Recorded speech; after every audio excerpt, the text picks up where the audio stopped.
کبھی کبھی ایسی پریشانی ایسی مصیبت ہمارے اوپر آ جاتی ہے، ایسی تکلیف کے ہم شکار ہو جاتے ہیں جس سے ہم بہت زیادہ غمگین رہتے ہیں، بہت زیادہ اسٹریس میں ہم آ جاتے ہیں، بہت زیادہ پریشان ہو جاتے ہیں۔ اور اللہ کے نبی صلی اللہ علیہ وسلم نے ہمیں اس پریشانی کو کرب سے تعبیر فرمایا، اور فرمایا کہ کرب ایسی تکلیف ہوتی ہے جو اندر سے محسوس ہوتی ہے، آدمی غمگین ہو جاتا ہے، پریشان ہو جاتا ہے۔ لہذا اللہ کے نبی صلی اللہ علیہ وسلم نے ہمیں 4 دعائیں بتائی ہیں، ان 4 دعاؤں کو اگر ہم پڑھ لیں گے تو انشاءاللہ سکون محسوس ہوگا، اسٹریس ختم ہوگا، بے چینی دور ہوگی، اور انشاءاللہ ایک طرح کا سکون ہم کو اللہ پاک نصیب فرمائیں گے۔ اور یہ دعائیں ایسی ہے، خاص کر ان کی بات یہ ہے کہ دعائیں ایسی ہے کہ اس میں اللہ رب العزت کی بڑائی بیان کی گئی ہے، اللہ کے ایک ہونے کو بیان کیا گیا ہے، اور اللہ کا ایک ہونا یہ بیان کرنا اللہ کو بہت پسند ہے، کیونکہ ظاہر ہے ساری دنیا کا مالک واحد اللہ ہے، ساری دنیا چلانے والے واحد اللہ ہے، ساری دنیا کے رب اللہ ہی ہے۔ لہذا جو بندہ اللہ کی یہ بڑائی بیان کرتا ہے اور اس صفت کے ساتھ اللہ کو یاد کرتا ہے، اللہ اس کی پریشانیوں کو دور فرماتے ہیں، اللہ خوش ہوتے ہیں اور اللہ اس کی مدد فرماتے ہیں۔ لہذا پہلی دعا یہ ہے، لا الہ الا اللہ العظیم الحلیم، لا الہ الا اللہ رب العرش العظیم، لا الہ الا اللہ رب السماوات ورب الارض ورب العرش الکریم۔ اس کا مفہوم یہ ہے کہ اللہ کے سوا کوئی معبود نہیں، یعنی عبادت اللہ ہی کی جانی چاہیے، اور اللہ ہی کی عبادت کرنا چاہیے، اور اللہ ہی ہے جو عبادت جس کی جا سکے۔ اللہ کے علاوہ یہ ماتھا کسی کے سامنے نہیں ٹکنا چاہیے۔ لہذا یہ ایک بڑائی اللہ کی ہوئی۔ پھر فرمایا گیا اس دعا کے اندر کہ اللہ پاک حلیم اور بردبار ہے، عظیم ہے، بڑے ہیں، اور حلیم اور بردبار ہے، یعنی اللہ اپنے بندوں کے گناہوں سے درگزر فرماتے ہیں، اللہ پکڑ نہیں فرماتے ہیں۔ اور پھر آگے فرمایا کریم ہے، اللہ کریم ہے، معاف فرمانے والے ہیں۔ پھر آگے فرمایا گیا کہ اللہ آسمانوں کے رب ہے، زمین کے رب ہے، اور عرش عظیم کے رب ہے۔ پھر ایسے ہی دوسری دعا جو حضرت اسماء بنت عمیس ایک صحابیہ ہے، ان کو اللہ کے نبی صلی اللہ علیہ وسلم نے فرمایا تھا کہ کرب کے وقت، مصیبت کے وقت، پریشانی کے وقت یہ دعا پڑھنا، اور وہ دعا ہے اللہ ربی لا اشرک بہ شیئا۔ اس کا مطلب یہ ہے کہ میرا رب اللہ ہے، میں اس کے ساتھ کسی کو شریک نہیں کرتا۔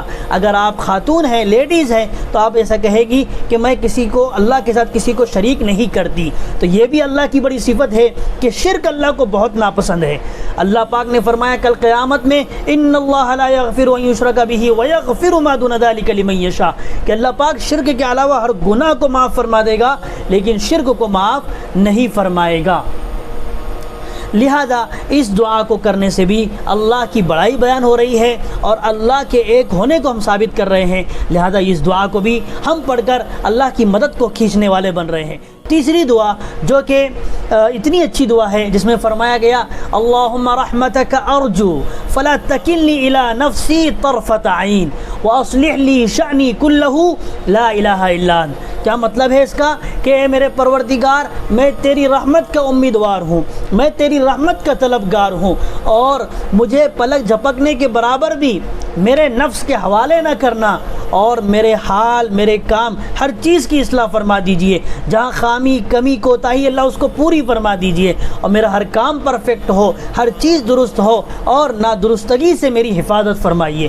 اور نہیں ہے کوئی عبادت کے لائق، بندگی کے لائق سوائے تیرے۔ اس میں بھی اللہ کی تعریف ہے اور اپنے آپ کے بارے میں بیان کیا گیا ہے۔ اللہ ساری امید تجھ سے ہے، تجھ ہی سے ساری امید ہے، اور کسی کے سامنے ہاتھ نہیں پھیلاتے، تیرے ہی سامنے ہم اپنی دامن کو، اپنی جھولی کو پسارتے ہیں۔ اللہ تو ہمارے دامن کو بھر دے۔ لہذا یہ تیسری دعا ہوئی۔ اور چوتھی وہ دعا ہے جو حضرت یونس علیہ السلام نے اپنی آزمائش کے وقت مانگی تھی۔ کیسی آزمائش تھی؟ جس سے نکلنا بظاہر مشکل نظر آتا تھا، سمندر کے اندھیرے میں تھے، مچھلی کے پیٹ میں تھے، لیکن اللہ پر بھروسہ، توکل، یقین کے ساتھ اس دعا کو کیا، اللہ سے مناجات کی، لو لگائی، اللہ نے ان کو اس مشکل سے نجات دے دی۔ وہ دعا کیا ہے؟ لا الہ الا انت سبحانک انی کنت من الظالمین۔ نہیں ہے کوئی معبود، نہیں ہے کوئی الہ، نہیں ہے کوئی جس کے سامنے عبادت کی جائے، جس کی عبادت کی جائے، جس کے سامنے ماتھا ٹیکا جائے سوائے تیرے، یعنی اللہ کے علاوہ کوئی معبود نہیں ہے۔